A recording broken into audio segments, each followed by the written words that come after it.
British ಪೀಪಲ್ಗೆ ಎಲ್ಲ ದೇಶನ ಅವ್ರ ತೆಕ್ಕೆಲೇ ಇರಬೇಕನ್ನೋ ಒಂದು ಹುಚ್ಚು. 106 ವರ್ಷ 16 ದೇಶನ ಆಳಿದ್ದಾರೆ. ಪ್ಲಸ್ ಆ ದೇಶದ ಸಂಪತ್ತುಗಳನ್ನೆಲ್ಲ ಕೊಳ್ಳೆ ಹೊಡ್ಕೊಂಡು ಹೋಗಿದ್ದಾರೆ. ನಮ್ಮ ಭಾರತ ದೇಶನೂ ಕೂಡ ಅವರು 200ಕ್ಕಿಂತ ಜಾಸ್ತಿ ವರ್ಷ ಆಳಿದ್ದಾರೆ. ಇವಾಗಲೂ ಇಂಗ್ಲೆಂಡ್ನಲ್ಲಿರೋ ಮ್ಯೂಸಿಯಮಲ್ಲಿ ನಮ್ಮ ದೇವರುಗಳಾದ ಗಣೇಶನ ವಿಗ್ರಹಗಳ ಸುಮಾರು ದೇವರುಗಳ ವಿಗ್ರಹಗಳನ್ನ ನಾವು ನೋಡ್ಬೋದು. ಅವರ ರಾಜಕೀಯ ವ್ಯವಸ್ಥೆ ಇವತ್ತು ಯಾವ ರೀತಿ ಇದೆ ಅಂದರೆ, ಬೇರೆ ದೇಶಗಳನ್ನೆಲ್ಲ ಹಾಳು ಮಾಡಿದ್ದು ಸಾಕಾಗದೆ ಇವಾಗ ಸ್ವಂತ ಬ್ರಿಟಿಷ್ ಪೀಪಲ್ನೇ ಹಾಳು ಮಾಡ್ಕೊಂಡು ಕೂತಿದ್ದಾರೆ.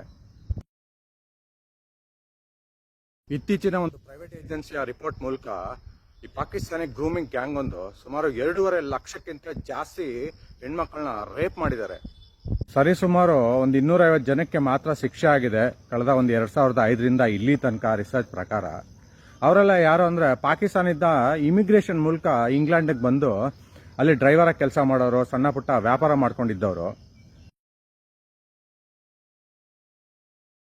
ಈ ಗ್ಯಾಂಗಲ್ಲಿ ಜನಗಳಿಗೆ ಬರೀ ಬ್ರಿಟಿಷ್ ವಿಮೆನ್ಸ್ ಟಾರ್ಗೆಟ್ಸು. ಸ್ಕೂಲ್ಗೆ ಹೋಗೋ ಹೆಣ್ಮಕ್ಳಿಂದ ಹೋಗೋದು, ಕಾಲೇಜ್ಗೆ ಹೋಗೋ ಹೆಣ್ಮಕ್ಳನ್ನ ಫ್ರೆಂಡ್ ಮಾಡ್ಕೊಂಡು ಹೆಂಗೋ ಫಿಸಿಕಲ್ ಇಂಟಿಮೆಸಿ ಬೆಳೆಸ್ಕೊಳೋದು, ಆಮೇಲೆ ವಿಡಿಯೋ ಮಾಡ್ಕೊಳ್ಳೋದು, ಅದರಿಂದ ಅವ್ರಿಗೆ ಬ್ಲಾಕ್ ಮೇಲ್ ಮಾಡೋದು.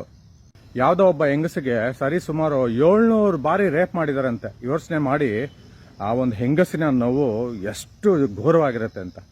ಈ ಗ್ಯಾಂಗ್ ಜನಗಳು ರೇಪ್ ಮಾಡೋದಲ್ಲದೆ ನಾಯಿ ಕೈಯಿಂದನೂ ರೇಪ್ ಮಾಡಿಸಿದ್ದಾರೆ. ಎಂಥ ಕಚಡ ಮನಸ್ಥಿತಿ ಈ ಪಾಕಿಸ್ತಾನಿ ಪೀಪಲ್ಸ್ಗೆ. ಒಬ್ಬ ಹೆಣ್ಮಗುಗೆ ಈ ಡ್ರಿಂಕ್ಸ್ ಬಾಟ್ಲನ್ನ ಅವ್ರ ಸೀಕ್ರೆಟ್ ಪಾಟ್ ಒಳಗಡೆ ತೋರಿಸ್ಬಿಟ್ಟು ಬಾಟ್ಲ್ ಹೊಡೆದಾಕ್ಬಿಟ್ಟಿದ್ರಂತೆ. ಪಾಪ ಹುಡುಗಿ ಫುಲ್ಲು ಬ್ಲಡ್, ರಕ್ತಸ್ರಾವ. ಹಾಸ್ಪಿಟಲ್ಗೆ ಹೋದ್ರೆ ಏನಾಯ್ತು ಅಂತ ಹೇಳಕ್ಕಾಗ್ದಾರಂತ ಪರಿಸ್ಥಿತಿ. ತನ್ನ ದೇಶದ ಜನಕ್ಕೆ ತೊಂದರೆ ಕೊಡ್ತಾ ಇದ್ದಾರೆ ಅಂತ ಗೊತ್ತಿದ್ದು ಅಲ್ಲಿನ ರಾಜಕೀಯ ವ್ಯವಸ್ಥೆ ಕಣ್ಮುಚ್ಕೊಂಡು ಇರಬಾರ್ದಿತ್ತು.